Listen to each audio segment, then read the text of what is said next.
దేవుడు నీకిచ్చిన తలాంతును గుర్తించావా? దేవుడు నీకిచ్చిన తలాంతును గుర్తించావా అనే పాఠాన్ని ఈరోజు మనం ఆలోచన చేద్దాం.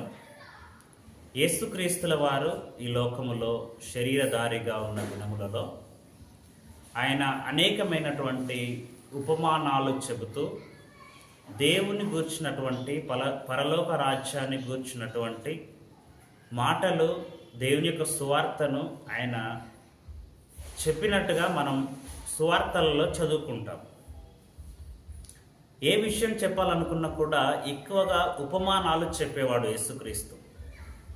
ఆ ఉపమానాలు చెప్పటం ద్వారా చాలా చక్కగా దేవుని మాటలు అర్థమయ్యే అవకాశం ఉంటుంది కనుక కనిపించే వాటిని చెబుతూ కనిపించని పరలోకాన్ని గూర్చి యేసుక్రీస్తుల వారు చెప్పారు. ఇక ఈరోజు కూడా మనం ఆలోచించేది ఒక ఉపమానం. అదేంటి ఆ ఉపమానం అని మనం చూడగలిగితే పరిశుద్ధ గ్రంథములో నుంచి మత్తయి సువార్త 25వ అధ్యాయము, మత్తయి సువార్త 25వ అధ్యాయము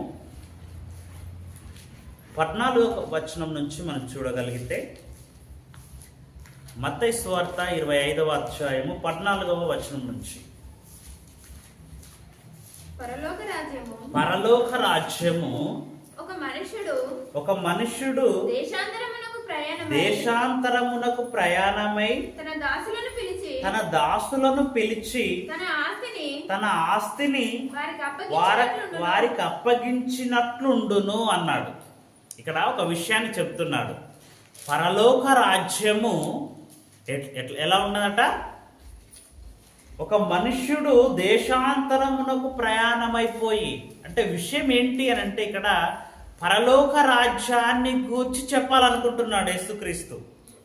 పరలోక రాజ్యాన్ని గూర్చి చెప్పాలనుకుంటూ ఒక ఉపమానం చెబుతున్నాడు. ఇదిగో పరలోక రాజ్యం ఎలా ఉంది అని అంటే, ఒక మనుష్యుడు దేశాంతరమునకు ప్రయాణమై తన దాసులను పిలిచి తన ఆస్తిని వారికి అప్పగించినట్లున్నదట. అది ఎలాగో మళ్ళీ కిందికి వివరిస్తున్నాడు 15వ వచనం నుంచి. అతడు ఒకనికి 5 తలాంతులను, ఒకనికి 2ను, ఒకనికి 1ని ఎవని సామర్థ్యము చొప్పున వానికి ఇచ్చి వెంటనే దేశాంతరము పోయెను. ఈ తలాంతుల గురించి మనకు చాలా సుపరిచితమైనటువంటి మాటలు కదండి. ఎవని సామర్థ్యము చొప్పున వారికి ఇచ్చాడట. ఒకనికి 5 తలాంతులు ఇచ్చాడట, మరొకనికి 2 ఇచ్చాడట, మరొకనికి 1 ఇచ్చాడు. ఈ తలాంతులనిచ్చి దేశాంతరము వెళ్ళిపోయాడట. వెళ్ళిపోయి మళ్ళీ కొన్ని రోజులకు తిరిగి వచ్చాడు. వచ్చిన తర్వాత లెక్క అడుగుతున్నాడట. 16వ వచనం, 5 తలాంతులు తీసుకొనిన వాడు వెళ్ళి వాటితో వ్యాపారము చేసి మరి 5 తలాంతులు సంపాదించెను. ఇక్కడ 5 తలాంతులు తీసుకున్నవాడు వాటితో వ్యాపారం చేసాడట, మరొక 5 తలాంతులు సంపాదించాడట. అంటే మొదటి 5 అతను సంపాదించినవి 5, మొత్తానికి 10 చేశాడు. 5 తలాంతులు ఇస్తే వాటితో వ్యాపారం చేసి ఎన్ని తలాంతులు చేశాడు? వాటిని 10. 2 తలాంతులు ఇచ్చిన వాడు అలాగుననే 2 తీసుకున్న వాడు మరి 2 సంపాదించెను. 2 తలాంతులు తీసుకున్నవాడు మరొక 2 తలాంతులు సంపాదించాడట. అలాగే 1 తీసుకున్నవాడు ఏం చేశాడు అంటే, అయితే 1 తలాంతు తీసుకున్న వాడు వెళ్ళి భూమిని త్రవ్వి తన యజమాని సొమ్ము దాచిపెట్టెను.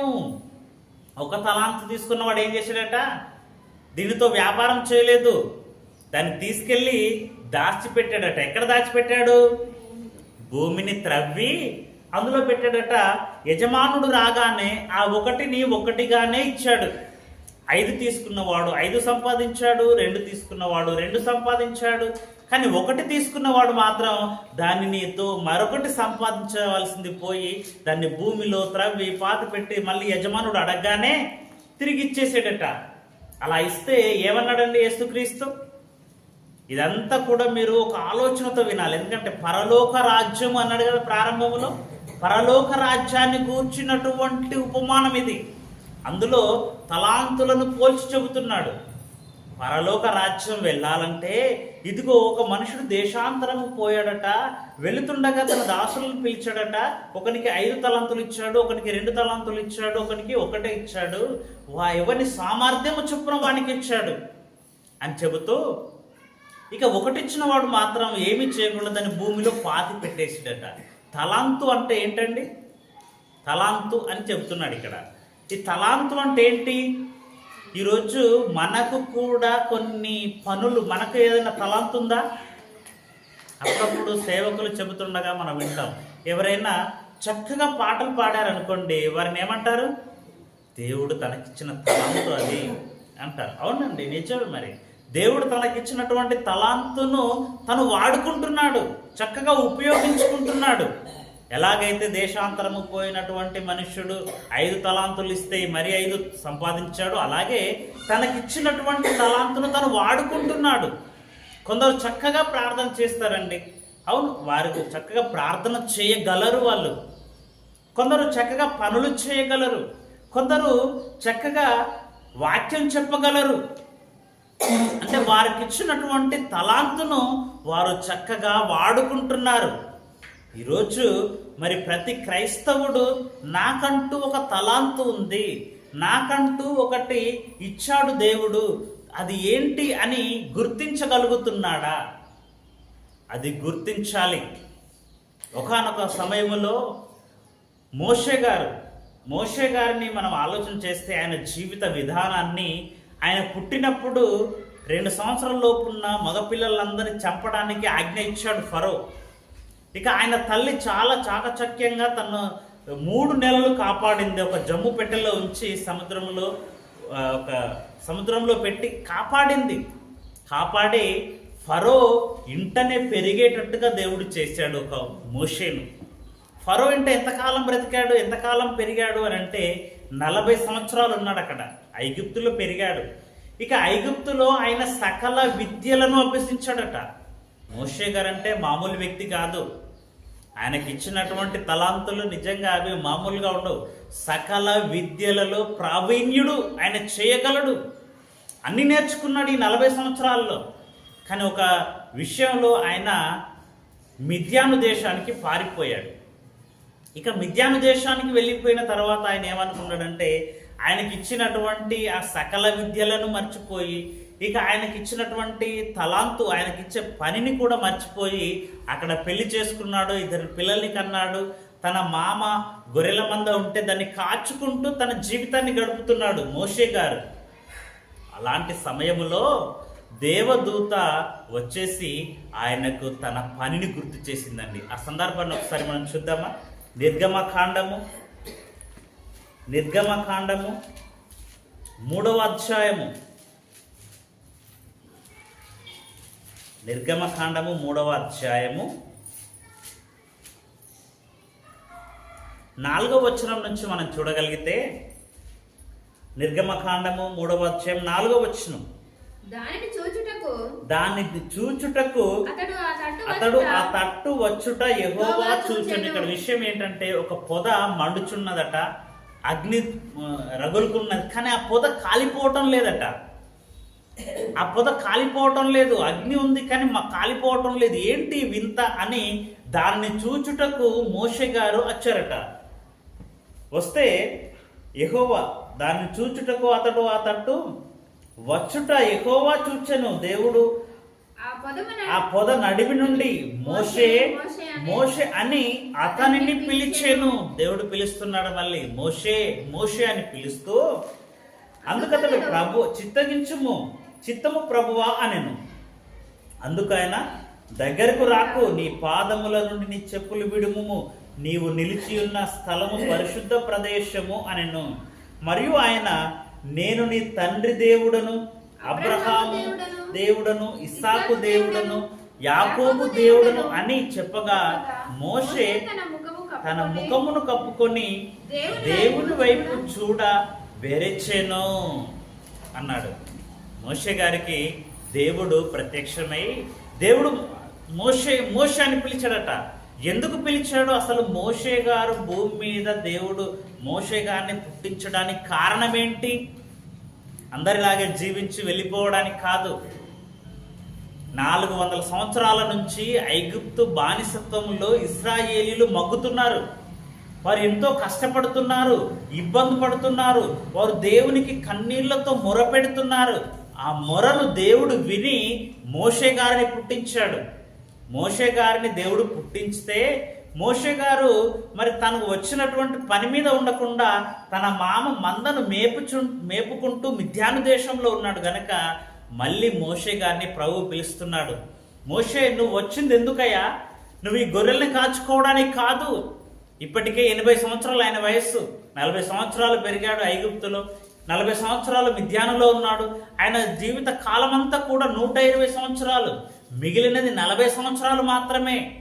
ఇక నువ్వు చేయవలసిన పని, నీవు చేయవలసిన సమయం ఆసన్నమైపోయింది. ఇప్పుడు నీవు ఫరో ఎదుటికి నువ్వు వెళ్ళాలి. ఎందుకు వెళ్ళాలంటే, ఇదిగో పాలు తేనెలు ప్రవహించు దేశానికి ఇశ్రాయేలీయులను నేను నడిపించబోతున్నాను, నీవు నాయకుడిగా ఉండాలి అని చెప్పాడు. చెప్పినప్పుడు నిజంగా ఆయన మాట మాట్లాడకుండా దేవుని మాటకు ఆయన ఒప్పుకొని వచ్చాడండి. వచ్చి ఎక్కడికి వెళ్ళాలి ఇప్పుడు ఆయన? ఫరో దగ్గరికి వెళ్ళిపోవాలి. ఎందుకంటే ఫరోతో ఫైట్ ఇప్పుడు ఆయనకు. ఎందుకంటే అక్కడ ఉన్నటువంటి ఇశ్రాయేలు కాలు బలము కలిగిన వాళ్ళే 6 లక్షల మంది ఉన్నారట. ఇంకా స్త్రీలు, వృద్ధులు, పిల్లలు వీరిని విడిచిపెట్టి 6 లక్షల కాలు బలము కలిగినటువంటి ఒక గొప్ప సైన్యముగా ఉన్నటువంటి ఇశ్రాయేలీయులను పాలు తేనెలు ప్రవహించు దేశానికి వెళ్ళడానికి ఫరో గారు అనుమతి ఇవ్వాలి. ఇప్పుడు ఫరో దగ్గరికి వెళ్ళిపోవాలి. ఆయన పెరిగింది ఎక్కడ పెరిగాడండి? ఫరో ఇంట్లోనే పెరిగాడు. ఎక్కడ పెరిగాడు ఆయన? ఫరో కుమార్తె యొక్క కుమారుడు. ఫరో కుమార్తె పెంచింది, ఆయనను పెంచుకున్నది. ఇక ఆయన తిరిగి వచ్చేసాడు. వచ్చి ఫరో దగ్గరికి వెళ్ళిపోయాడు. ఫరో దగ్గరికి వెళ్ళగానే తనను పెంచిన అమ్మ ఏమంటుందంటే, నాయన ఇంతకాలం ఎటు వెళ్ళిపోయావు? ఇప్పుడైతే వచ్చావు కదా, 40 సంవత్సరాలు కనబడకుండా వెళ్ళిపోయావు. సరే వచ్చావు, ఇప్పుడు బాగుంది. అయితే ఇప్పుడు ఇదిగో ఈ యొక్క సింహాసనము నీ ఎదుట ఉన్నది. ఈ సింహాసనాన్ని నువ్వు కూర్చుండి ఈ యొక్క ఐగుప్తు దేశాన్ని నువ్వు పరిపాలించవచ్చు అని చెబుతుంది. ఇప్పుడు ఐగుప్తు దేశాన్ని పరిపాలించడానికి వచ్చాడు ఆయన? ఐగుప్తులో ఉన్న ఇశ్రాయేలును విడిపించడానికి వచ్చాడా? ఐగుప్తులో ఉన్నటువంటి ఇశ్రాయేలీలను విడిపించడానికి వచ్చాడు. మరి ఇప్పుడు విడిపించాలి. మరి ఆ పెంచిన తల్లి ఏమంటుంది? ఈ యొక్క మరొక సింహాసనాన్ని నీకు ఇచ్చేస్తాను, నువ్వు యొక్క ఐగుప్తును ఏలచ్చు అంటే ఆయన ముందు 2 ఆప్షన్స్ ఉన్నాయి. క్రీస్తు విషయమైన నింద గొప్ప భాగ్యమని ఎంచుకొని ఆ యొక్క ఇశ్రాయేలును విడిపిస్తావా? లేదంటే దేవుడిచ్చినటువంటి పనిని మర్చిపోయి అధికారం కోసం సింహాసనం మీద ఉండి ఈ యొక్క రాజ్యాన్ని పరిపాలిస్తావా? 2 ఆప్షన్స్ ఉన్నాయి. ఆయన ఏది ఎన్నుకున్నాడు? క్రీస్తు విషయమైన నింద గొప్ప భాగ్యమని ఎంచుకొని అల్పకాలము పాపభోగము అనుభవించుట కంటే దేవుని కొరకు శ్రమలు అనుభవించుట మేలు అని యోచించి ఆయన ఇశ్రాయేలు పక్షాన ఫరోతో పోరాడాడండి. అంటే మోషే గారిలో ఉన్నటువంటి లక్షణం, ఆయనకు ఇచ్చినటువంటి తలాంత్ ఏంటో తెలుసా? మంచి నాయకుడు అండి మోషే గారు. నిజంగా 6 లక్షల కాలు బలము కలిగిన వారిని నడిపించాలంటే ఎంత కష్టం అండి. 100 మంది సంఘంలో ఉంటేనే మనిషికో మాట అంటారు. సేవకుడు దాన్ని సరిగ్గా నడిపించలేకపోతాడు. ఎందుకంటే అనేక రకాల మంది ఉంటారు. అందరి ఆలోచనలు ఒకే విధంగా ఉండవు. 100 మందిలో ఒక్కొక్కరిని అడుగుతూ ఉంటారు. ఒక్కొక్కరి మనస్తత్వం ఒక్కొక్క రకంగా ఉంటుంది. మరి అంతమందిని 6 లక్షల మందిని మోషే గారు నడిపించాలంటే ఎంత మంచి లక్షణాలు ఉండాలి, నాయకుని లక్షణాలు. ఆలోచించండి ఒకసారి. ఆయన నడిపించాడా అంటే నడిపించాడు. అంటే మోషే గారికి ఇచ్చినటువంటి తలాంత్ ఏంటి అని అంటే ఆయనకు మంచి నాయకుడి లక్షణాలు ఉన్నాయి. మరొకటి ఏంటో తెలుసా? మోషే గారి గురించి దేవుడు ఏమన్నాడంటే, ఈయన భూమి మీద ఉన్న మనుషులందరిలో సాత్వికుడు అన్నాడు. ఆయనకి ఇచ్చినటువంటి మరొక లక్షణం ఏంటి? సాత్వికమైనటువంటి మనస్సు, మంచి మనస్సు ఇచ్చాడు. ఆ మంచి మనస్సు ఎవరికి ఉంది? మోషే గారికి ఉంది. ఇంకొక మాట ఏమంటాడంటే, నా ఇల్లంతటిలో నమ్మకమైన వాడు మోషే. అందుకే ఇలా నమ్మకమైన వాడు, సాత్వికుడు గనక ఒక పని అప్పగించాడు. నాయకత్వం చేయాలి, నువ్వు ఇశ్రాయేలును పాలు తేనెలు ప్రవహించు దేశానికి నువ్వు నడిపించాలి అని ఆయనకు ఒక పని అప్పగించాడు దేవుడు. అప్పగించినప్పుడు దాన్ని చక్కగా చేశాడండి. నిజంగా అరణ్య మార్గములో మనం చదువుకుంటూ ఉంటే, నిర్గమకాండం, సంఖ్యాకాండం, లేవ్యకాండాలు మనం చదువుకుంటూ ఉంటే, అరణ్య మార్గంలో ఇశ్రాయేలు మోషే గారిని ఎన్ని ఇబ్బందులు పెడతారో. వారికి దాహం వేస్తే మాకు నీళ్లు కావాలంటారు, ఆకలేస్తే మన్నాను కురిపించినప్పటికీ కూడా మాకు మాంసం కావాలి అని ఎన్ని ఇబ్బందులు పెడతారండి. ఎన్ని ఇబ్బందులు పెట్టినా, ఎన్ని కష్టాలు పెట్టినా కూడా మోషే గారు తట్టుకొని వారిని పాలు తేనెలు ప్రవహించే దేశానికి నడిపించాడు. అంటే తనకిచ్చినటువంటి తలాంతును తను చక్కగా వాడుకున్నాడు మోషే గారు. తనకిచ్చిన పనిని నెరవేర్చాడు. అలా ప్రతి ఒక్కరికి కూడా ఒక్కొక్క తలాంతు దేవుడు ఇస్తాడు. అలాగే అందరూ కూడా దాన్ని గుర్తించాలి. గుర్తించిన తర్వాత దాన్ని నెరవేర్చడానికి ప్రయత్నం చేయాలి. మరొక భక్తుని గురించి కూడా చూద్దామా? దావీదు గారు. చూడండి ఒకసారి సమూయేలు గ్రంథము, సమూయేలు మొదటి గ్రంథము 16వ అధ్యాయము. సమూయేలు మొదటి గ్రంథము 16వ అధ్యాయము 18వ వచనం. చిత్తగించుము బెత్లెహేమీయుడైన యెషయి యొక్క కుమారులలో ఒకరిని చూచి తిని, అతడు చమత్కారముగా వాయింపగలడు. ఇక్కడ విషయం ఏంటి అని అంటే, సౌలు గారికి దురాత్మ పట్టినప్పుడల్లా వీణ వాయించాలి, చక్కగా సంగీతం వాయించాలి. వాయిస్తే ఆ యొక్క దురాత్మ వదిలి వెళ్ళిపోతుందండి. ఇప్పుడు చక్కగా వాయించగలిగిన వారిని సెర్చ్ చేస్తున్నారు, వెతుకుతున్నారు. వెతకగా ఎవరు కనిపించారంటే దావీదు గారు, యెషయి కుమారుడైన దావీదు కనిపించాడు. అసలు దావీదు గారు చేసే పని ఏంటి? తన తండ్రి ఏ పని అప్పగించాడు దావీదు గారికి? గొర్రెలు కాచుకోవటం, అంతే కదండి, గొర్రెలు కాచుకోవటం. మిగతా వాళ్ళు మొత్తం 7 మండుగురండి అన్నదమ్ములు. యెషయి గారికి కుమారులు ఎందరు? 8 మంది.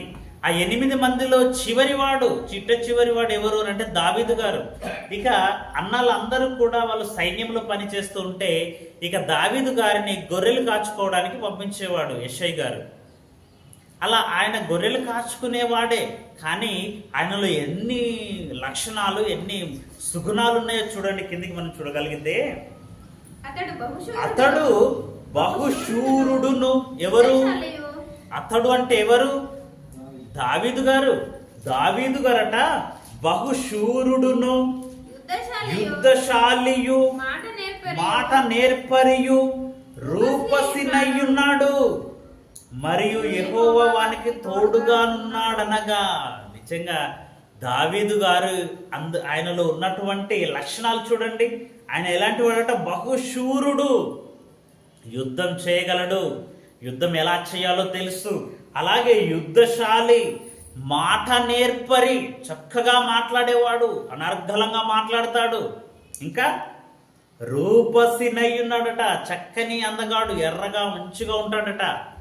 నిజంగా ఆయనలో ఉన్నటువంటి ఎన్ని మంచి లక్షణాలు ఉన్నాయో చూడండి. గొర్రెలు కాచుకునేవాడికి మాట నేర్పరి అవసరమా? గొర్రెలు కాచుకునేవాడికి యుద్ధం నేర్చుకోవడం అవసరమా? కానీ అన్ని నేర్చుకున్నాడట. అన్నీ నేర్చుకున్నాడు, అన్నిటిలలో ప్రావీణ్యత సాధించాడు. చాలా చక్కగా తండ్రి అప్పగించినటువంటి మందను ఆయన మేపుచున్నాడు.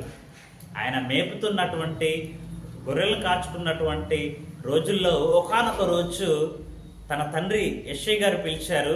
ఇదిగో అన్నలు వారు సైన్యంలో ఉన్నారు, ఫిలిస్తీయులు యుద్ధానికి వచ్చారు, మరి ఆ యుద్ధంలో ఉన్నారు, యుద్ధం చేస్తూ ఉన్నారు, నీవు వారికి భోజనం తీసుకెళ్ళి ఇవ్వాలి అన్నప్పుడు ఆ గొర్రెలను వేరే కాపరికి అప్పగించేసి ఆయన మరి వారికి భోజనం తీసుకొని వెళ్ళాడండి. సైన్యం దగ్గరికి వెతుక్కుంటూ వెళ్ళిపోయాడు. వెళ్ళిపోతున్న సమయంలో అక్కడ ఫిలిస్తీయులు చాలా బలాఢ్యులు, అందులో గొల్యాతు అనేవాడు ఉన్నాడు. ఆయన్ని చూసి, ఆ గొల్యాతును చూసి అందరూ భయపడిపోతున్నారు ఇశ్రాయేలీలు. వాడేమో శపించేస్తున్నాడు, మీలో ఎవడైనా ఉంటే రండి నా మీదికి అని అంటున్నాడు. ఇశ్రాయేల్ అంతా కూడా పక్కకి వెళ్ళిపోయి ఆలోచన చేస్తున్నాడు, ఎలా వాడిని ఎదుర్కోవటం అని ఆలోచన చేస్తున్నారు. అలాంటి సమయంలో నిజంగా మాటలు చూడండి, 17వ అధ్యాయము, సమూయేలు మొదటి గ్రంథము 17వ అధ్యాయము 49లో ఇవన్నీ మనం చూడగలిగితే 26లో చూడండి ఒకసారి దావీదు ఏమంటున్నాడు. దావీదు జీవము గల దేవుని సైన్యములను తిరస్కరించుటకు ఈ సున్నతి లేని ఫిలిష్తీయుడు ఎంతటి వాడు, ఎంత రోషం కలిగిన వాడు చూడండి. సైన్యం అంతా పక్కకెళ్ళిపోతుంది, వాడేమో ప్రగల్భాలు పలుకుతున్నాడు, మీలో మొగాడెవడైనా ఉంటే రండి నా మీదికి అని ప్రగల్భాలు పలుకుతున్నాడు. గొల్యాతు తిరస్కరిస్తున్నాడు, దూషిస్తున్నాడు.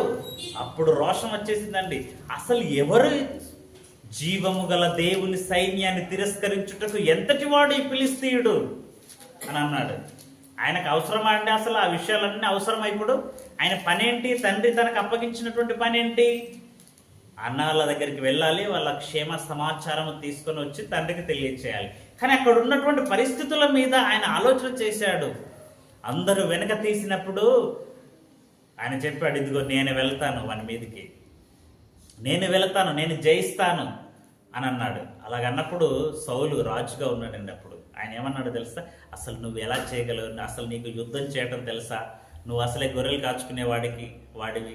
ఇక్కడేనేమో మరి యుద్ధం చేసే యుద్ధ శూరులు ఉన్నారు, వాళ్ళే భయపడిపోతున్నారు అని అన్నప్పుడు ఎలాగోలాగో ఒప్పింపజేశాడు. ఇక యుద్ధానికి వెళ్తున్నాడు. అన్నీ ఆ యుద్ధాన్ని గురించినటువంటి సామాగ్రి ఆయనకు ధరింపచేస్తున్నారు.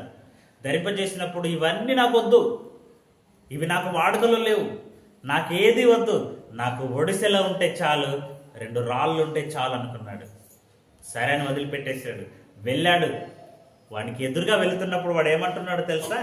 42వ వచనం చూడండి, 41. సమూయేలు మొదటి గ్రంథం 17వ అధ్యాయం 41 నుంచి. డాలు మోయువాడును తనకు ముందుగా నడువగా ఆ ఫిలిష్తీయుడు బయలుదేరి దావీదు దగ్గరికి వచ్చి చుట్టూ పారజూసి దావీదును కనుగొని, అతడు బాలుడై ఎర్రటి వాడును రూపసిన యుండుట చూచి అతను తృణీకరించెను. ఫిలిష్తీయుడు కర్ర తీసుకొని, నీవు నా మీదికి వచ్చుచున్నావే, నేను కుక్కనా అంటున్నాడు. కుక్కను కొట్టినట్టే కట్టె పట్టుకొని వస్తున్నావు నా మీదకి, నేను కుక్కలా కనిపిస్తున్నానా? అంత సింపుల్ గా తీసుకొని నా మీదకి వచ్చేస్తున్నావేంటి అని అనుకుంటున్నాడు అని దావీదుతో చెప్పి తన దేవతల పేరిట దావీదును శపించెను. నా దగ్గరకు రమ్ము, నీ మాంసమును ఆకాశ పక్షులకును మృగములకును ఇచ్చివేతులని ఆ ఫిలిష్తీయుడు దావీదుతో అనగా. నిజంగా దావీదు అంటున్నాడు, నువ్వు నా దగ్గరికి వస్తావా, ఈరోజు నిన్ను చంపేస్తానని ఫిలిష్తీయుడు అంటున్నాడు. అంటే దావీదు ఏమంటున్నాడు చూడండి, దావీదు నీవు కత్తియు ఈటయు బల్లెమును ధరించుకొని నా మీదికి వచ్చుచున్నావు. అయితే నీవు తిరస్కరించిన ఇశ్రాయేలీయులకు సైన్యముల అధిపత్యకు యెహోవా పేరట నేను నీ మీదికి వచ్చుచున్నాను. ఈ దినమైన యెహోవా నిన్ను నా చేతికి అప్పగించేశాడు. నీ తల తెగ నరికేస్తాను, ఇశ్రాయేలులకు విజయము సాధించేస్తాను అని చెబుతూ ముందుకెళ్ళిపోయాడండి. ఈయన పెద్ద ఆయుధాలేం తీసుకెళ్ళలేదు. వాడేమో అన్ని ధరించుకున్నాడు, యుద్ధ సామాగ్రి అంతా ధరించేసుకున్నాడు, డాలు పట్టుకున్నాడు, ఈటె పట్టుకున్నాడు, కత్తులు ఉన్నాయి, వాడు వచ్చేస్తున్నాడు యుద్ధానికి. కానీ ఈయన మాత్రం చాలా సింపుల్గా వెళ్ళిపోయాడు. ఒడిసెల తీసుకున్నాడు, రాయి తీసుకున్నాడు, 5 రాళ్ళు ఏరుకున్నాడు, వెళ్ళిపోయాడు. విసిరి విసిరి విసిరి వారిని నొదుట కొట్టేసాడండి. ఎందుకంటే యుద్ధం చేసేవారు మొత్తం అంతా తలకు కూడా ధరించేసుకుంటారు, ఒక మరి రేపు లాంటి కవచాన్ని ధరించుకుంటారు, ఎవరైనా బల్లె విసిరినా కూడా తగలకుండా. అలాంటప్పుడు వాడిని నొదుట గురి చూసి కొట్టేశాడు, వాడు పడిపోయాడు. ఎంత బలాఢ్యుడైనా కూడా నొదుట కొట్టగానే వాడు పడిపోయాడు, వాడి దగ్గరికి వెళ్ళిపోయాడు, వాడిని చంపేశాడు. ఇశ్రాయేలీయులకు విజయాన్ని తీసుకొని వచ్చాడు. నిజంగా దావీదు గారికి ఇదంతా అవసరమా అనుకుంటే అవసరం లేదు. కానీ ఆయన రోషము కలిగిన వాడు, జీవము గల దేవుని సైన్యమును తిరస్కరించుటకు ఈ ఫిలిష్తీయుడు ఎంతటి వాడు. నిజంగా ఆయనలో ఉన్న ధైర్యాన్ని చూడండి, ఎంత గొప్ప ధైర్యమో. దీన్ని చూశాడండి, దేవుడు చూశాడు. అందుకే ఆయన అభిషేకించుటకు సమూయేలును పంపించాడు. ఇప్పుడు దావీదులో ఎన్ని గుణాలు ఉన్నాయి? దావీదుకు దేవుడిచ్చినటువంటి తలాంతును తను వాడుకున్నాడా? మంచి నైపుణ్యం, ఒడిశలో చాలా బాగా విసరగలడు. ఇప్పుడు అలా చాలా చక్కగా ఒడిశలతో విసరగలిగినటువంటి ఆయన ఆ నైపుణ్యాన్ని వాడుకున్నాడా? దేవుని కోసం వాడుకున్నాడు. ఇశ్రాయేలీలకు విజయాన్ని తీసుకొచ్చాడు. అంటే దావీదుకు దేవుడిచ్చినటువంటి తలాంతును వాడుకున్నాడా? గుర్తించాడా? గుర్తించాడు, వాడుకున్నాడు, ఇశ్రాయేలీలకు విజయం తీసుకొని వచ్చాడు. నిజంగా ఈరోజు మరి క్రైస్తవులలో చాలా మంది అండి నిజంగా వాళ్ళకి ఇచ్చినటువంటి తలాంతును గుర్తు చేసుకోలేకపోతున్నారు. కనీసం గుర్తు చేసుకోవాలి. ఎందుకంటే ఎవరిని కూడా ఊరికే పంపించలేదు దేవుడు. అందరికీ తన పని నిమిత్తమే పంపించాడు. అందరికీ ఏదో ఒక తలంతు ఇచ్చే పంపించాడు. నాకేది ఇవ్వలేదండి అని ఎవరు కూడా అనుకోవడానికి వీల్లేదు. అందరికీ ఇచ్చాడు. కొందరికి పాట పాడేది ఇచ్చాడు, కొందరికి వాక్యం చెప్పడానికి ఇచ్చాడు, కొందరు పనులు చేయడానికి ఇచ్చారు, కొందరు చక్కగా ప్రార్థన చేస్తారు. ఇవేవి చేయలేని వారు చక్కగా కార్యక్రమాలలో పని చేస్తారు. దేవుని కార్యక్రమాల్లో ఊడవటమైనా తొడవటమైనా పనులు చేయటం, ఇవన్నీ ఏంటనుకున్నారు? దేవుడు తనకిచ్చినటువంటి తలాంతును దేవుని కొరకు వాడాలి. కానీ ఈరోజు దేవుని పని అనగానే అది కేవలం సేవకులు మాత్రమే చేస్తారు. సేవకులదే దేవుని పని అన్నట్టుగా, నాకే పని లేదు అన్నట్టుగా అనుకుంటున్నారు. ఒక మాట చూద్దామా? సామెతల గ్రంథం 16వ అధ్యాయం. సామెతల గ్రంథము 16వ అధ్యాయము 4వ వచనం చూడండి ఒకసారి. సామెతల గ్రంథము 16వ అధ్యాయము 4వ వచనం. యెహోవా ప్రతి వస్తువును దాని పని నిమిత్తము కలుగజేసెను. యెహోవా ప్రతి వస్తువును దాని పని నిమిత్తము కలుగజేసెను అన్నాడు. ఈ భూమి మీద ఉన్న ప్రతి వస్తువు కూడా ఏది కూడా పని లేకుండా లేదట. దానికి ఒక పని ఉంది కనుకనే అది భూమి మీద ఒక వస్తువు ఉంది. అలాంటిది భూమి మీద ఈరోజు సుమారుగా 800 కోట్ల మంది ఉంటే వీరికి ఏమి పని లేకుండానే భూమి మీద ఉంచాడా దేవుడు? ఈరోజు క్రైస్తవులుగా మనమున్నామే, మనకే పని లేకుండానే దేవుడు మనల్ని భూమి మీద ఉంచాడా? మనకు కూడా ఒక పని ఉంది. మనకు కూడా దేవుడు ఒక తలాంతునిచ్చాడు, మనకు కూడా ఒక టాలెంట్నిచ్చాడు. దాన్ని దేవుని కొరకు మనం ఉపయోగించాలి, దాన్ని గుర్తించాలి. యేసుక్రీస్తుని లోకానికి పంపించాడండి. యేసుక్రీస్తుని ఏ పని మీద పంపించాడు? ఏ పని లేకుండానే పంపించేశాడా? పని ఉంది గనుకనే కాలం పరిపూర్ణమైనప్పుడు, కాలం సంపూర్ణమైనప్పుడు యేసుక్రీస్తుని లోకానికి పంపించాడు. ఇక యేసుక్రీస్తు లోకానికి వచ్చిన తర్వాత తనకు ఇచ్చినటువంటి పనిని, తనకిచ్చిన దేవుని క్రియలను ఆయన ఎంత చక్కగా చేశాడో మనం చూడగలుగుతాం. ఒక మాట చూడండి, యోహాను సువార్తలో, యోహాను సువార్త 5వ అధ్యాయం 36వ వచనం. యోహాను సువార్త 5వ అధ్యాయము 36వ వచనం చూడండి. అయితే యోహాను సాక్ష్యము కంటే నాకు ఎక్కువైన సాక్ష్యము కలదు. అదేమనినా, నేను నెరవేర్చుటకై తండ్రి ఏ క్రియలను నాకిచ్చి ఉన్నాడో. ఎంత చక్కని మాట అండి.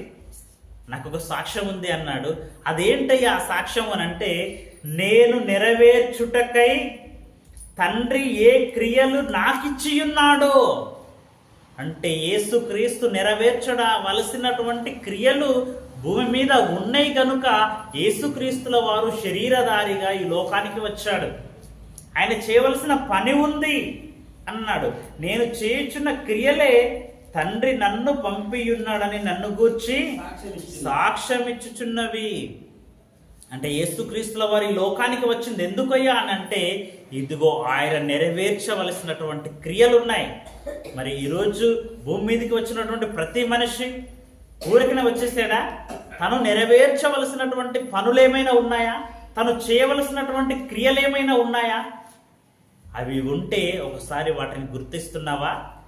గుర్తించాలి. అలా గుర్తించకపోతే మన పరిస్థితి ఎలా ఉంటుందో తెలుసా? ఒక తలాంతు ఇచ్చిన వాడి పరిస్థితి ఏమైంది? వాడు త్రవ్వి ఏం చేశాడట? భూమిలో పాతి పెట్టేశాడట. పాతి పెట్టిన వాడిని ఏమన్నాడు? బలా నమ్మకమైన మంచి దాసుడు అన్నాడా? చెడ్డదాసుడు అండి. అంటే ఈరోజు భూమి మీదకి వచ్చిన ప్రతి ఒక్కరికి ఒక్కొక్క తలాంత్ ఇచ్చాడు, వారికి ఒక టాలెంట్ ఇచ్చాడు. దాన్ని దేవుని కొరకు నువ్వు ఉపయోగించుకోనక నీ కొరకు, నీ కుటుంబం కోసమే, ఈ లోకం కోసమే మనం ఉపయోగిస్తే దేవుడు ఏమంటాడండి? మనల్ని మెచ్చుకుంటాడా? మెచ్చుకోడు. ఒక వస్తువే దాని పని లేకుండా ఈ భూమి మీద ఉండనప్పుడు ఒక మనిషి ఎలా ఉంటాడు పని లేకుండా? ఈరోజు చాలా మంది నిద్రించి వెళ్ళిపోతున్నారు అని అంటే వాళ్ళ పని ముగించుకొని వారు వెళ్ళిపోతున్నారు. మరి ఈరోజు మనం సజీవులుగా ఉన్నామంటే, ఈరోజు మనం ఊపిరి ఉంది మన గుండెల్లో అంటే, ప్రాణం ఉంది అని అంటే పని ఉంది. మనకు పని ఉంది కనుకనే ఈరోజు ప్రాణాలతో ఉన్నాం, ఈరోజు సజీవులుగా ఉన్నాం. మరి ప్రాణం ఉంది కనుక పని ఉంది అని ప్రతి క్రైస్తవుడు ఆలోచన చేయగలుగుతున్నాడా? ఆలోచించటం లేదండి.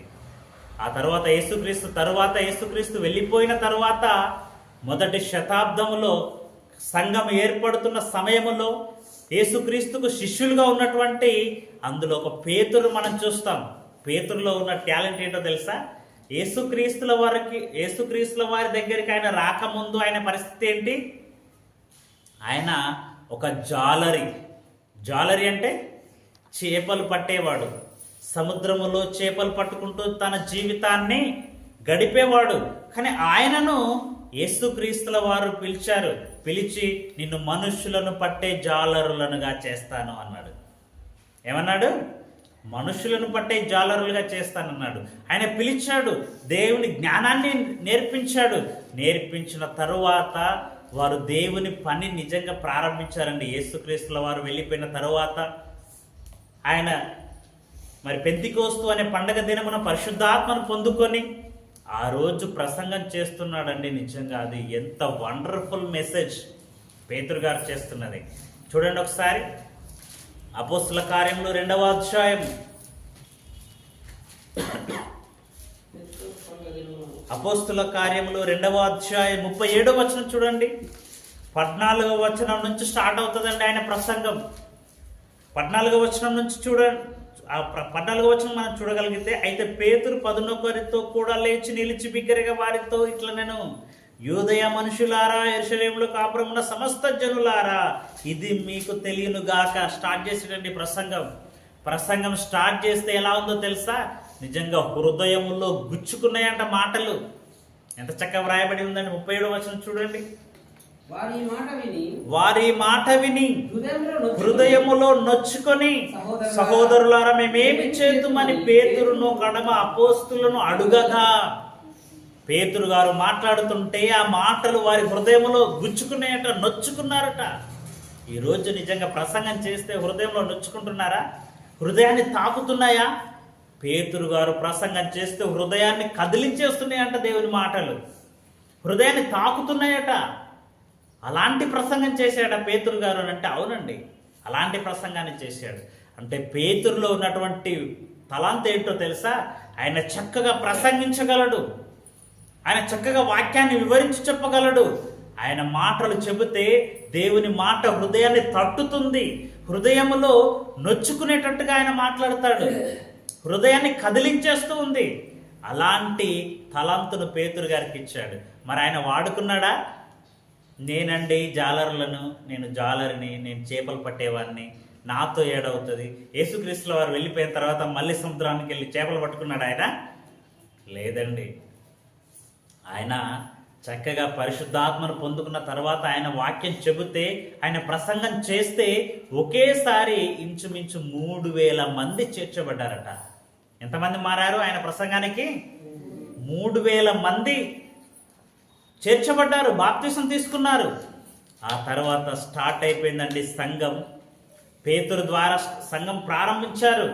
అలా ప్రారంభమైన సంఘం 3000, 5000 ఇలా ఎదుగుతూ వెళ్ళిపోతూ ఉంది. కానీ దీనికి ప్రారంభికుడు ఎవరు? ప్రారంభ ప్రసంగం చేసింది ఎవరు? పేతురు గారు. తనకిచ్చినటువంటి తలాంతుని ఎంత చక్కగా వాడుకున్నాడో చూడండి. కానీ ఈరోజు చక్కగా ప్రసంగం చేయగలిగిన వారు కూడా ప్రసంగం చేయకుండా, చక్కగా ప్రార్థించగలిగిన వారు కూడా ప్రార్థించకుండా ఈరోజు తన తలాంతును వాడుకోవటం లేదు. ఒక పేతురు గారు వాడుకున్నారు చూడండి. ఆయన తనకిచ్చినటువంటి తలాంతును వాడుకోవటం వల్ల 3,000 మంది ఆ రోజు చేర్చబడ్డారు. అంటే ఒక మంచి కార్యం జరిగింది, ఒక మంచి పని జరిగింది, సంఘం ఏర్పడ్డది. ఈరోజు మనలో ఉన్న తలాంతును కూడా మనం వాడుకుంటే సంఘం అభివృద్ధి చెందుతుంది, సంఘం అనేక సంఘాలుగా మారుతుంది, విస్తరిస్తుంది. అలాంటి విస్తరణ కావాలంటే మనలో ఒక్కొక్క టాలెంట్, మనలో ఒక్కొక్క తలంతును, దానితో ఇంకొక 5 తలంతులు సంపాదించడానికి ప్రయత్నం చేయాలి. అదండి.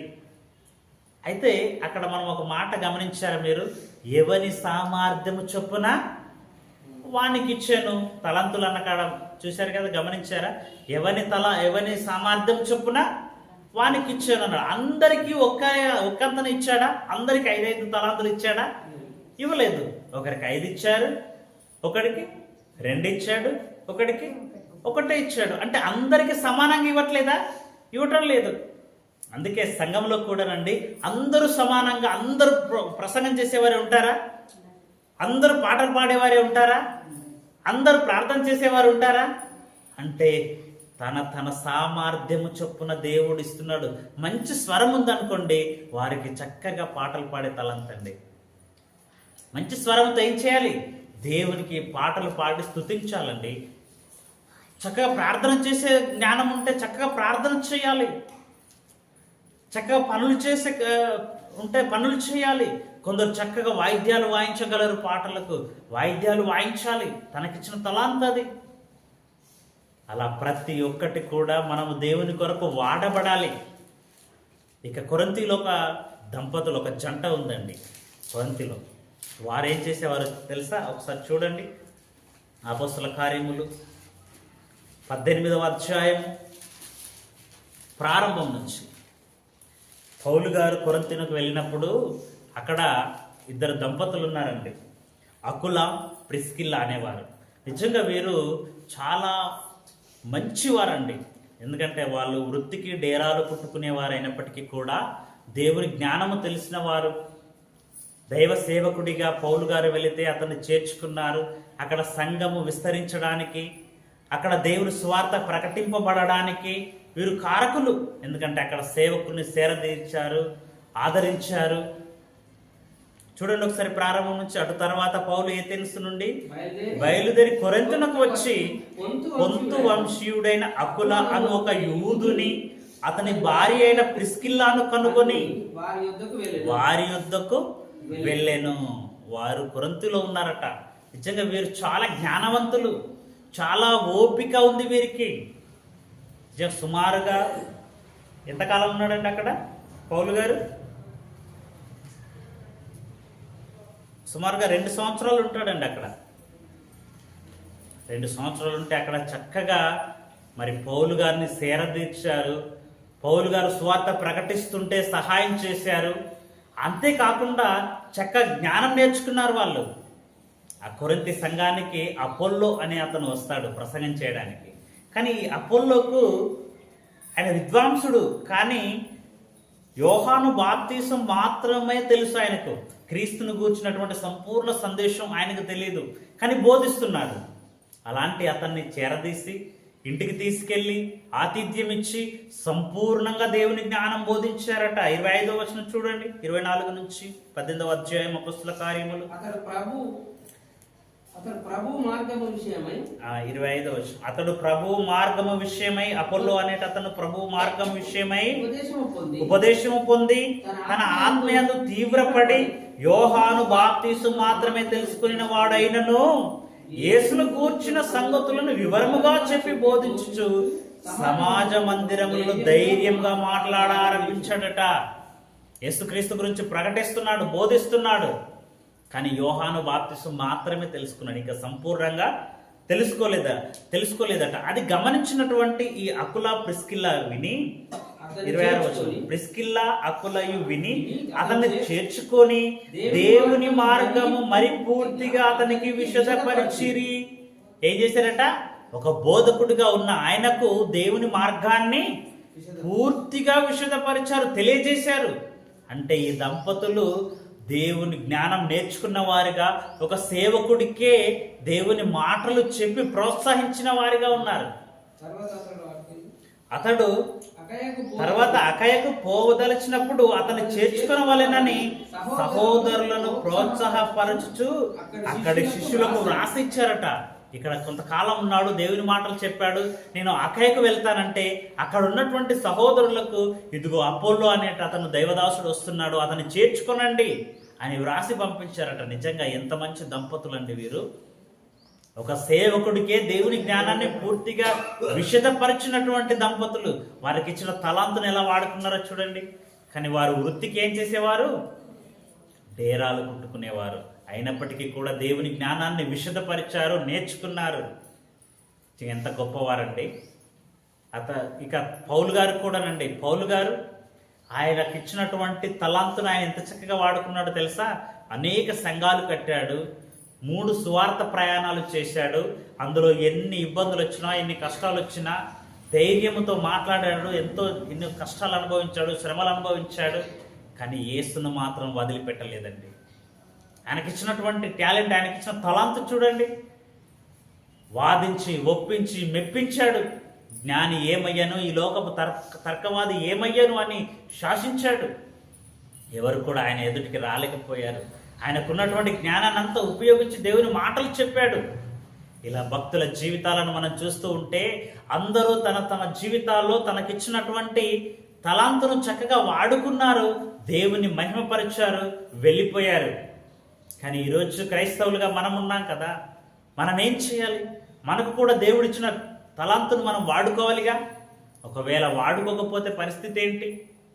ఒకసారి ఆ మాటలు చూసుకొని ముగించుకుందాం. మళ్ళీ మత్తయి సువార్తకు రండి. మత్తయి సువార్త 25వ అధ్యాయం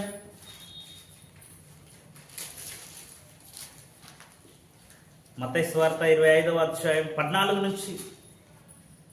పరలోక రాజ్యము ఒక మనుషుడు దేశాంతరమునకు ప్రయాణమై తన దాసులను పిలిచి తన ఆస్తిని వారికి అప్పగించినట్లున్నది అని అన్నాడు. మనుషులను పిలిచాడట, పని అప్పగించాడట. అతడు ఒకనికి 5 తలాంతులను, ఒకనికి 2, ఒకనికి 1, ఎవని సామర్థ్యము చొప్పున వానికిచ్చి వెంటనే దేశాంతరము పోయెను. తలాంతులు ఇచ్చాడట, పని అప్పగించాడట. పని అప్పగించి దేశాంతరము వెళ్ళిపోయాడట. వెళ్ళిపోయి అయితే 16వ వచనం, అయితే 5 తలాంతులు తీసుకుని వాడు వెళ్ళి వాటితో వ్యాపారము చేసి మరి 5 తలాంతులు సంపాదించాను.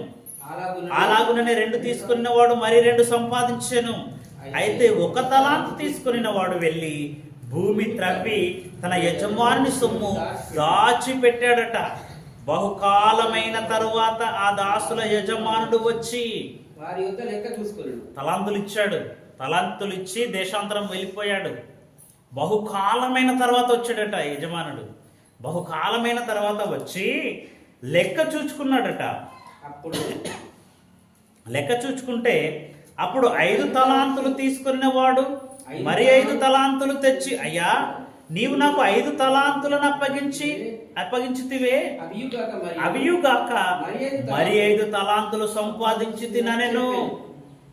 అతని యజమానుడు, బలా నమ్మకమైన మంచి దాసుడా, నీవు ఈ కొంచెములో నమ్మకముగా ఉంటివి అన్నాడు. నిజంగా ఈరోజు మనం రక్షింపబడ్డామండి. మనం రక్షింపబడ్డామంటే మనకు 1 తలాంతు అనుకుందాం. ఇప్పుడు యేసుక్రీస్తు వచ్చేసరికి మనం ఒక్కరిగానే ఉంటే సరిపోతుందా? ఈ ఒక్కరిగా ఉన్న మనము ఇంకొక 4 సంపాదించాలిగా, ఇంకొక 5 సంపాదించాలిగా, మరొక 5 తలాంతులు మనం సంపాదించాలి కదా. ఎవరి సామర్థ్యం చొప్పున వారికి ఇచ్చాడు అని అన్నాడు.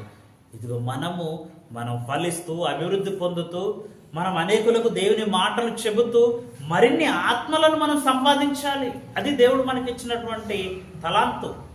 ఈరోజు ఈ తలాంతును ఎవరు గుర్తిస్తున్నారు? మనం ఒక ఆత్మగా మనం రక్షింపబడ్డాం. రక్షింపబడిన మనము అనేక ఆత్మలను రక్షించుటకు సహకారులుగా ఉండాలి. అలా ఉన్నప్పుడు మనల్ని ఏమంటాడో తెలుసా? బలా నమ్మకమైన మంచి దాసుడా. నిజంగా ఎంత మంచి పేరండి.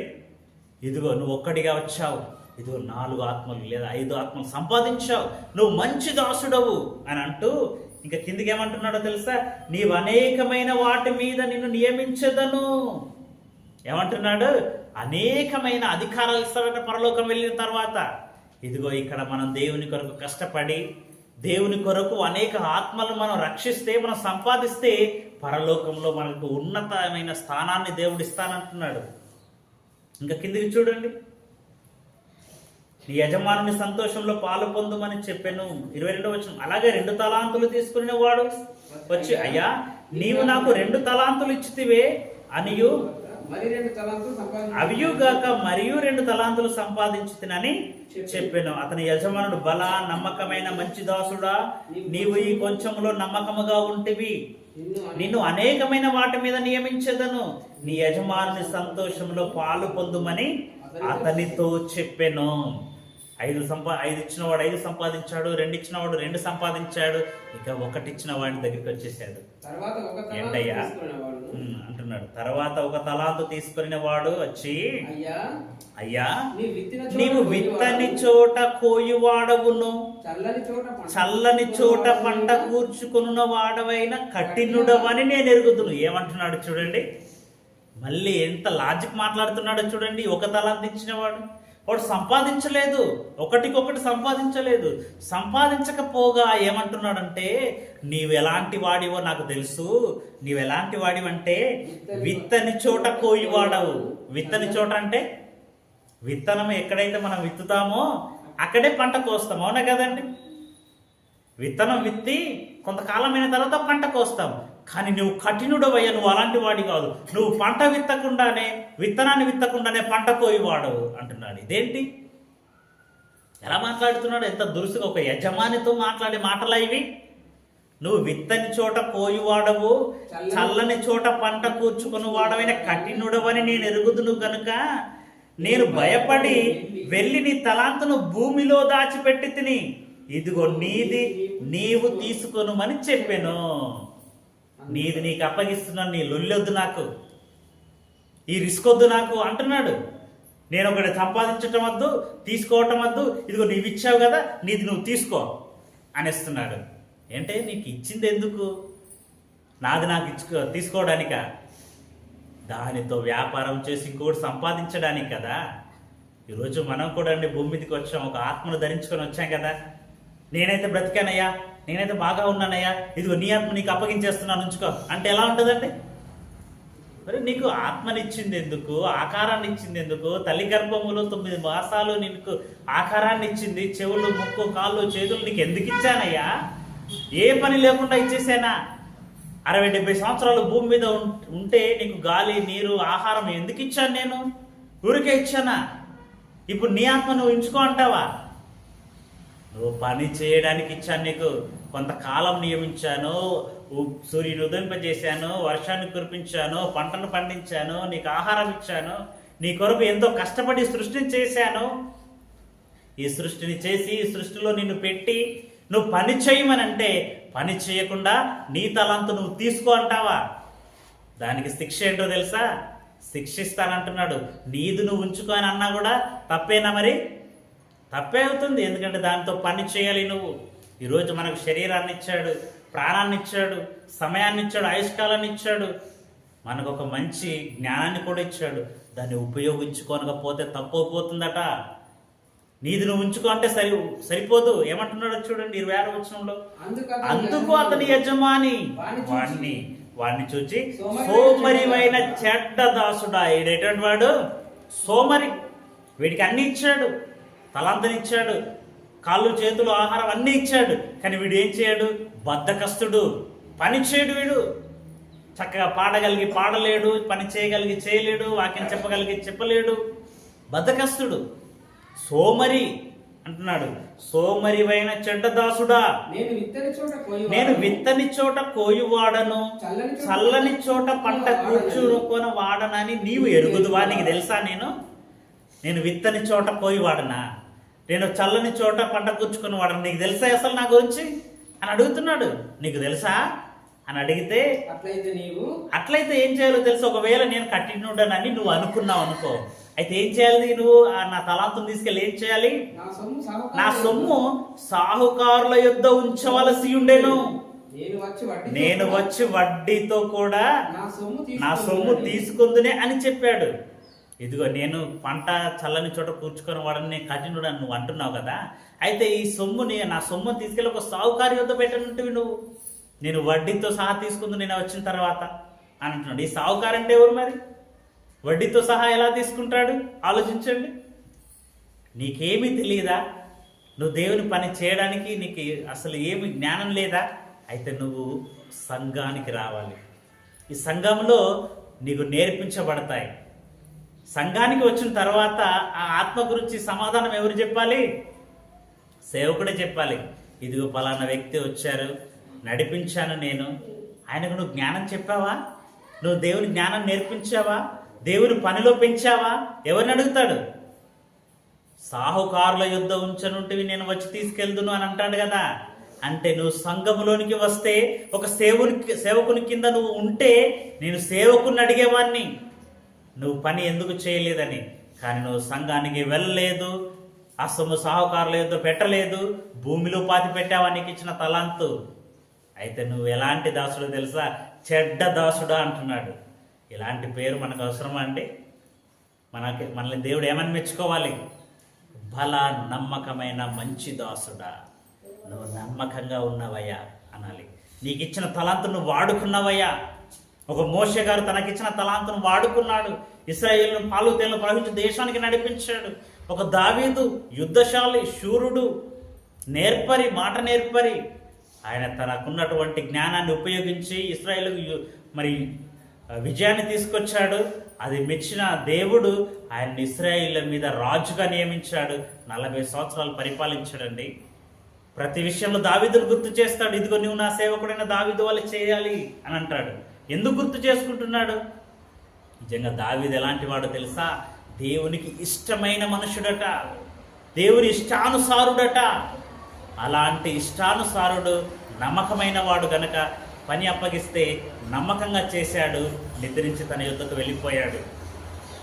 మరి ఈరోజు ఒక యేసుక్రీస్తు లోకానికి వచ్చాడు, తనకు ఏ ఏ క్రియలైతే దేవుడు నియమించాడు అవన్నీ చేశాడు, తిరిగి తన యుద్ధకు వెళ్ళిపోయాడు. ఒక పేతురు, తను మంచి ప్రసంగికుడు, ప్రసంగం చేయగలిగిన వాడు. ఆయన ప్రసంగంతో ఎంతో మందిని చేర్చాడు, సంఘంలోనికి చేర్చాడు, సంఘాన్ని విస్తరింపజేశాడు. ఒక పౌలు స్వార్థ ప్రయాణాలు చేశాడు, అనేక సంఘాలు కట్టాడు, అనేక కష్టాలు అనుభవించాడు, ఎన్నో ఇబ్బందులు ఎదుర్కొని దేవుణ్ణి వదలకుండా, క్రీస్తుని వదలకుండా తన జీవితం వరకు విశ్వాసాన్ని కాపాడుకున్నాడు, తన పరువు కడముట్టించుకున్నాడు. వీళ్ళంతా బల నమ్మకమైన మంచి దాసులు. మరి ఈరోజు క్రైస్తవుడుగా సంఘములో ఉంటున్న మనము నమ్మకమైన మంచి దాసులమా, లేక ఒక తలాంతు తీసుకున్న వాడిలాగా భూమిలో త్రవిపెట్టి మన తలాంతును వాడుకొనక ఒక చెడ్డ దాసుడు అని పేరు పొందుకుందామా? ఆలోచించండి ప్రియమైన దేవుని పిల్లలారా. మంచి పేరు కావాలి మనకి. మంచి దాసుడు అని అనేకమైన వాటి మీద నేను నియమిస్తాను అని మన విషయమై దేవుడు గర్వపడాలి. ఒక యేసుక్రీస్తు గురించి అన్నాడు, ఇదిగో ఈయన నా ప్రియ కుమారుడు, ఈయన యందు నేను ఆనందించుచున్నాను అన్నాడు. ఆనందించాలి మనల్ని చూసి దేవుడు, సంతోషించాలి. నేను 2 తలాంతులు ఇస్తే 2 సంపాదించాడని సంతోషించాలి. నేను 5 తలాంతులు ఇస్తే 5 సంపాదించాడని సంతోషించాలి. అలా మన విషయంలో దేవుడు సంతోషించాలంటే మనము ఒక పాపి కొరకు మనం కష్టపడాలి, ప్రయాసపడాలి. సవాలు పెట్టిస్తామా, లేదంటే వాక్యం చెప్పిస్తామా, లేదంటే ఏ రకమైన సహాయమైన వారికి చేసి ఒక పాపిని మార్చే ప్రయత్నం మనం చేస్తే దేవుడు మన విషయంలో సంతోషిస్తాడట. 99 మంది నీతిమంతుల విషయమే సంతోషము కంటే ఒక పాపి మారు మనసు విషయమే దేవునికి గొప్పగా ఆనందమట పరలోకంలో. మరి మన విషయం దేవుడు ఆనందపడాలంటే, బలా నమ్మకమైన మంచి దాసుడు అనాలంటే మనం ఏం చేయాలి? పని చేయాలి. మనం ఈరోజు పాస్టర్లు, సేవకులు ఏం చెప్తున్నారండి? మనకే పని లేదు, వారమంతా మన కొరకు పని చేసుకోవటం, ఆదివారం 2 గంటల మందిరంలో కూర్చోవటం, మళ్ళీ వెళ్ళటం, మన కోసం పని చేసుకోవటం, ఇలా సంవత్సరాలు గడిచిపోతూనే ఉన్నాయి. మరి పని ఎప్పుడు చేస్తాం? మనకిచ్చిన తలాంతును ఎప్పుడు వాడుకుంటాం? ఏదో ఒక రోజు దేవుడు పిలిచేసుకొని, దేవుడు లెక్క చూసుకున్నప్పుడు మనం ఏం చెప్తాం? నీకు 1 తలాంతు ఇచ్చానయ్యా, ఏం చేసావు? నీకు 5 తలాంతులు ఇచ్చాను, ఏం చేసావు అని అంటే ఏం చెబుతాం మనం? ఈ 1 తలాంతు తీసుకున్న వాడిలాగే సమాధానం ఇస్తే పరిస్థితి ఎలా ఉంటుందో చూడండి. కిందికి చూడండి, 28వ వచనం. ఆ తలాంతును వాని యొద్ద నుండి తీసి ఒక తలాంతుని ఇచ్చిన వాడు ఏం చేశాడు? భూమిలో దాచిపెట్టాడు కదా, ఆ ఒక తలాంతు వాని యొద్ద నుండి తీసివేశాడట.